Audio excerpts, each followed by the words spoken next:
Hey everyone, it's Ben Hardy here, and in today's video, I'm going to be reviewing the Mustang Mach-e GT. Before we get in this video, I want to give a huge shout out and thank you to the Larry Miller Ford Lincoln here in Provo for giving me some time with this Mach-e GT. This particular one is available for sale for the time being, so if you're interested, I'll include a link to their website in the description down below so you can check out this and the rest of the inventory that they have.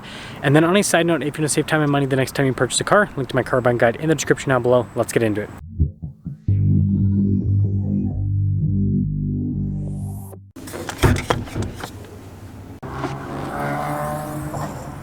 Before we go over that little cargo space, let's get into the EV specs. So we have a 91 kilowatt hour battery pack paired to a dual electric motor setup.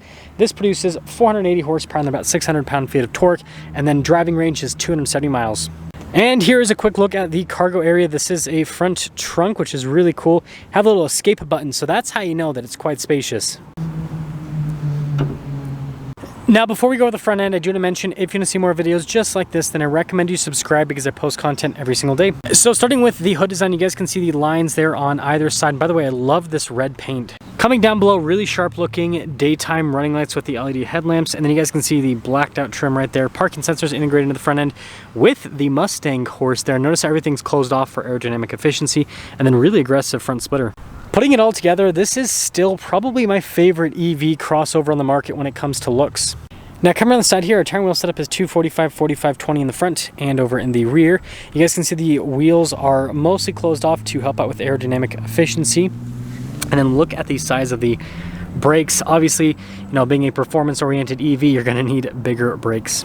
Now, the fender flares are body painted, which is nice. And then you guys can see Mach-e 4X there on the side, and then notice the trim piece there all blacked out, and the same thing with the mirror cap. And then here's the full side view with the Mach-e GT. Just such a cool profile.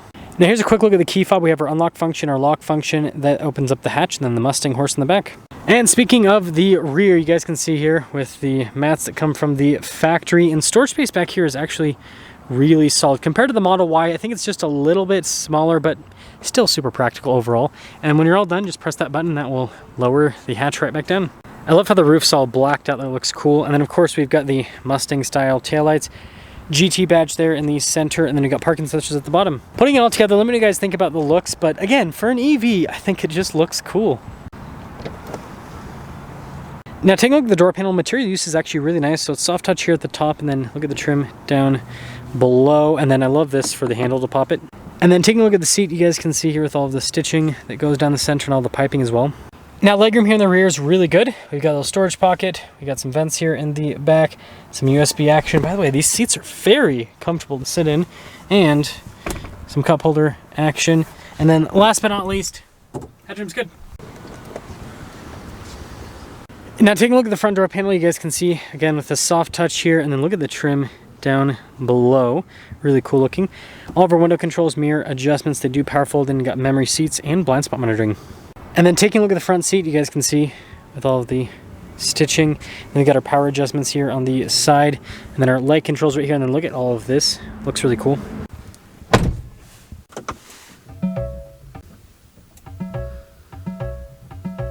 Now taking a look at the steering wheel, really nice material use all around. You got cool stitching there on the center portion, and then practical controls on the front like your volume controls, voice command controls, cruise control. It is adaptive, by the way. And then your regular stocks there on the back.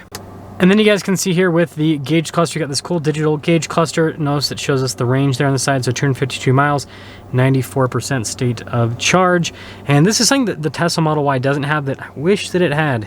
So in reverse, you guys can see we've got that 360 view. So we do have a 360 camera system. We've got the view out the rear, trajectory lines turn with the steering wheel. Resolution is really good. And then this leads us to the infotainment system.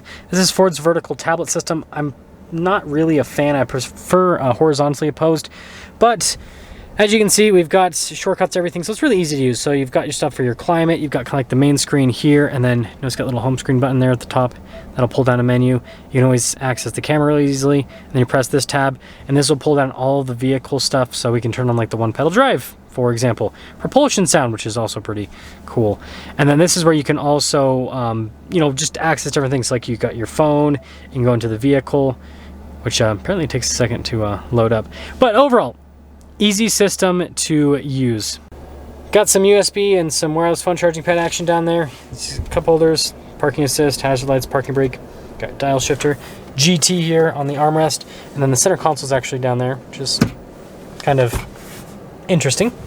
And then here's a quick look at the glove box. I do, again, like the material use here in the Mach-e. And then we've got a glass roof, which I wish EVs would like at least offer a sunshade on these glass roofs, because I mean yeah, that's hot.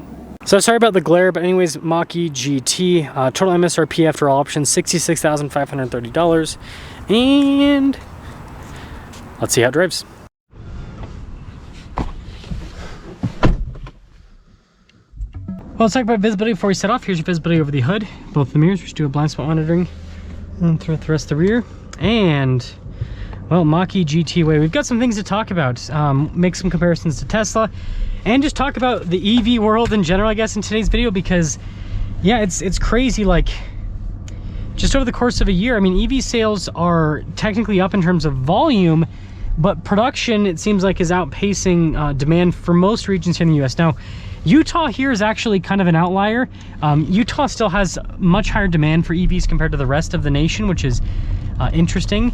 Because like if you look at some places, like some Ford stores, for example, nationwide, tons of these Mustang Mach-e, sorry, I gotta adjust the GoPro, for sale that aren't selling. But then in here in Utah, it's actually, they're still selling actually. So interesting. I guess people here just like EVs more. Anyways, you know, in terms of how this drives, just like most EVs, obviously instant torque, instant power, right? Very smooth. Seat comfort's really good. And I've talked about this as I've reviewed the Mach-e over time. The things I like about this more than Tesla, I think it's more comfortable than the Model Y. I like the fact that it has a digital gauge cluster.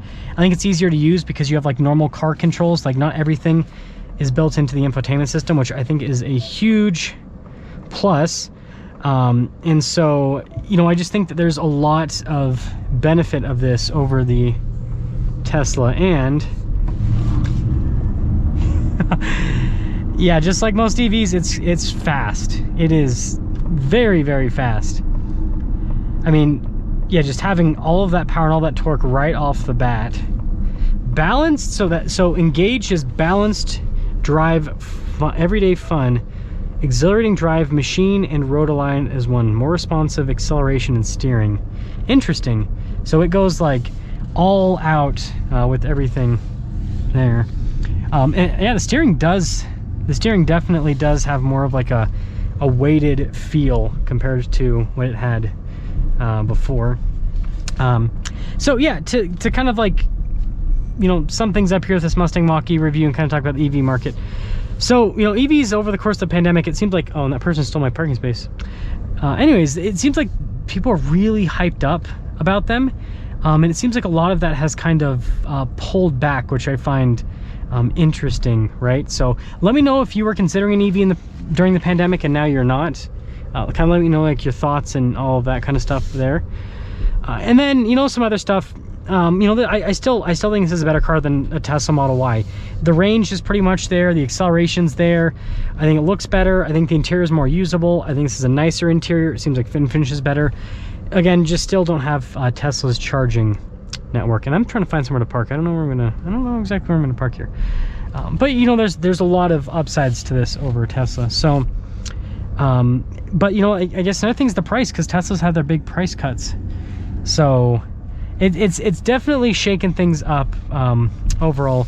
But I think between Tesla's price cuts and, you know, it seems like the market not being at that maximum amount of saturation where there's enough people to have EVs that everyone else just kind of jumps into them. We're still only at like a 7% market share. It's put us in this weird kind of EV purgatory, I guess is a good way to put it, where the people that already have EVs already have EVs, and so getting new buyers into the EV market, it's kind of difficult. I think there's just too much uncertainty behind the technology and frankly behind the pricing structure with EVs, with all the price cuts we've seen this year. I think a lot of people are waiting and seeing like, are there going to be more price cuts? Or what's going to happen? So let me know your thought on the EV situation. Let me know your thought on the Mustang Mach-e. I still think this is, in terms of the EV crossovers, I like this a lot, and then the Kia EV6 GT. I think that these two rather are my favorite.